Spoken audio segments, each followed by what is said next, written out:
नमस्कार। आज हम एक सफर पर चल रहे हैं। एक ऐसा सफर जो हमें भारत के सबसे पवित्र तीर्थों में से एक मां वैष्णो देवी के दरबार तक ले जाएगा। पर यह सिर्फ एक तीर्थ यात्रा की कहानी नहीं है। नहीं, ये कहानी है आस्था की, इतिहास की और समय के साथ आए बदलावों की।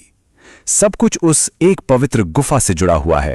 ये लाइनें ये सिर्फ एक कहावत नहीं है, ये तो उस महान कथा की बिल्कुल नींव है जहां से मां वैष्णो के अवतार की कहानी शुरू होती है। कहते हैं जब जब पाप बढ़ा, धर्म की रक्षा के लिए देवी ने धरती पर अवतार लिया।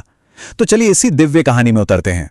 देखिए, हर पवित्र जगह के पीछे ना एक कहानी छिपी होती है, और वैष्णो देवी की गुफा की कहानी वो तो त्याग, तपस्या और बुराई पर अच्छाई की जीत की एक जबरदस्त कहानी है। तो कहानी की शुरुआत होती है जम्मू और कश्मीर के खूबसूरत त्रिकुटा पर्वत से।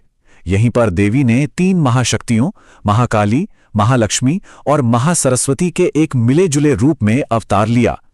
कथा यह है कि एक तांत्रिक था भैरवनाथ, जो उनके पीछे पड़ गया। उससे बचने के लिए देवी ने एक गुफा में शरण ली और पूरे 9 महीने तक वहां तपस्या की। और हां, यही वो गुफा है जिसे आज पूरी दुनिया पूजती है। और यहां एक बहुत दिलचस्प बात है, जिस गुफा में देवी ने 9 महीने तपस्या की, मतलब अर्धकुंवारी गुफा, उसे गर्भजून भी कहते हैं। गर्भजून, ये 9 महीने का वक्त बिल्कुल एक मां के गर्भ में बच्चे के रहने जितना इस जगह को एक तरह से आध्यात्मिक जन्म का केंद्र बना देता है। एक नई शुरुआत, एक शुद्धि का प्रतीक। तो ये तो हुई पौराणिक कथा। अब जरा इतिहास के पन्नों को पलटते हैं। क्या आप सोच सकते हैं कि 1986 से पहले जब यहां बड़े बदलाव हुए, ये गुफा कैसी दिखती होगी? मैं बताता हूं, आज से बहुत बहुत अलग थी।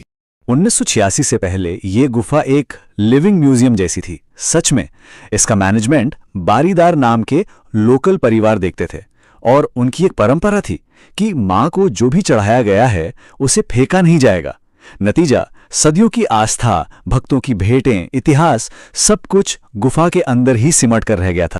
जरा सोचकर देखिए, उस गुफा के अंदर क्या क्या था।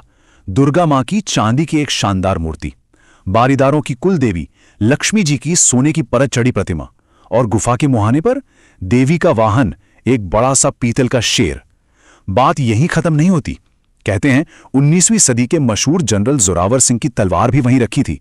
और छत तो हजारों चांदी के छतरों से ऐसी ढकी थी जैसे कोई झिलमिलाती हुई चादर बिछा दी हो।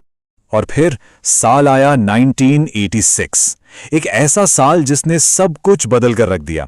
सरकार ने मंदिर का मैनेजमेंट अपने हाथों में ले लिया, और बस यहीं से एक बिल्कुल नए दौर की शुरुआत हो गई। एक झटके में 1986 में वो सब कुछ हटा दिया गया। गुफा का वो सदियों पुराना ऐतिहासिक रूप हमेशा हमेशा के लिए बदल गया। ये कोई छोटा मोटा बदलाव नहीं था, ये एक ऐसा फैसला था जिसने गुफा की पूरी पहचान ही बदल दी। तो सवाल उठता है कि भाई ऐसा किया क्यों गया? देखिए, पहले मैनेजमेंट बारीदार परिवारों के पास था, अब एक सरकारी बोर्ड के पास है। पहले गुफा कलाकृतियों से भरी थी, अब एकदम साफ, सिंपल और ऑर्गेनाइज्ड है। जहां पहले तिल के दिए जलते थे, वहां पक्के रास्ते और बिजली की जगमगाती लाइटें हैं।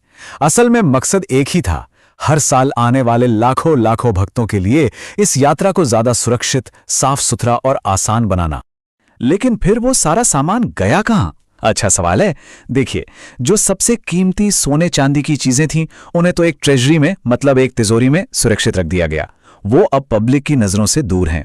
कुछ दूसरी चीजें कटरा के एक म्यूजियम में पहुंचा दी गईं। और हां, स्थानीय लोग मानते हैं कि कई पुरानी पीतल की चीजों को पूरे सम्मान के साथ पास की नदी में विसर्जित कर दिया गया।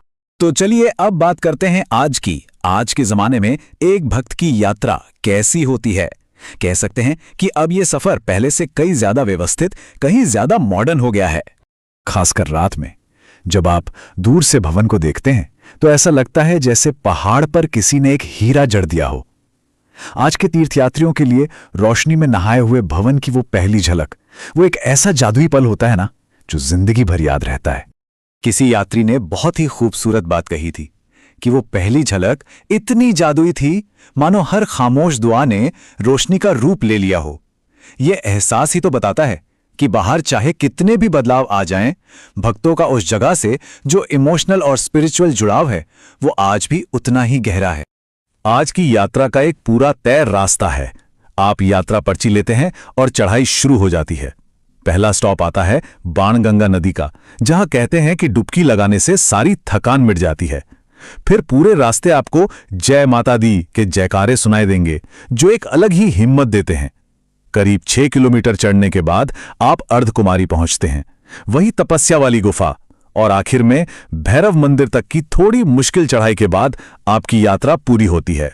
तो देखिए, इतने सारे बदलाव हो गए, गुफा बदल गई, रास्ते बदल गए, लेकिन एक चीज है जो नहीं बदली, वो है इस यात्रा का सार और भक्तों की अटूट आस्था। कुछ चीजें सच में समय से परे होती हैं, और यहीं पर वो पौराणिक कथा एक दिलचस्प मोड़ पर आकर पूरी होती है। जब देवी ने भैरवनाथ का वध किया तो उसे एक वरदान भी दिया। वरदान ये कि मेरी यात्रा तब तक अधूरी रहेगी जब तक कोई भक्त मेरे दर्शन के बाद तुम्हारे मंदिर नहीं आता, और ये परंपरा आज भी उतनी ही मजबूती से निभाई जाती है। आप सोचिए, गुफा का बाहर का रूप कितना भी बदल गया हो, लेकिन पूजा का जो मुख्य केंद्र है, जो आत्मा है उस जगह की, वो 3 पवित्र पिंडियां, वो वैसी की वैसी हैं जैसी सदियों से थी। ये कोई मूर्तियां नहीं, बल्कि प्राकृतिक चट्टानें हैं जो 3 देवियों का प्रतीक हैं, महाकाली, महालक्ष्मी और महासरस्वती। और हर भक्त की यात्रा का असली अंतिम लक्ष्य यही होता है। तो वैष्णो देवी की ये पूरी कहानी, ये सफर हमें एक बड़े सवाल के सामने लाकर खड़ा कर देता है। सवाल ये है कि किसी भी पवित्र जगह को असल में पवित्र बनाता क्या है? वो इतिहास की परतें जो सदियों में जमा होती हैं, या फिर उस जगह का वो शुद्ध, कभी ना बदलने वाला आध्यात्मिक सार?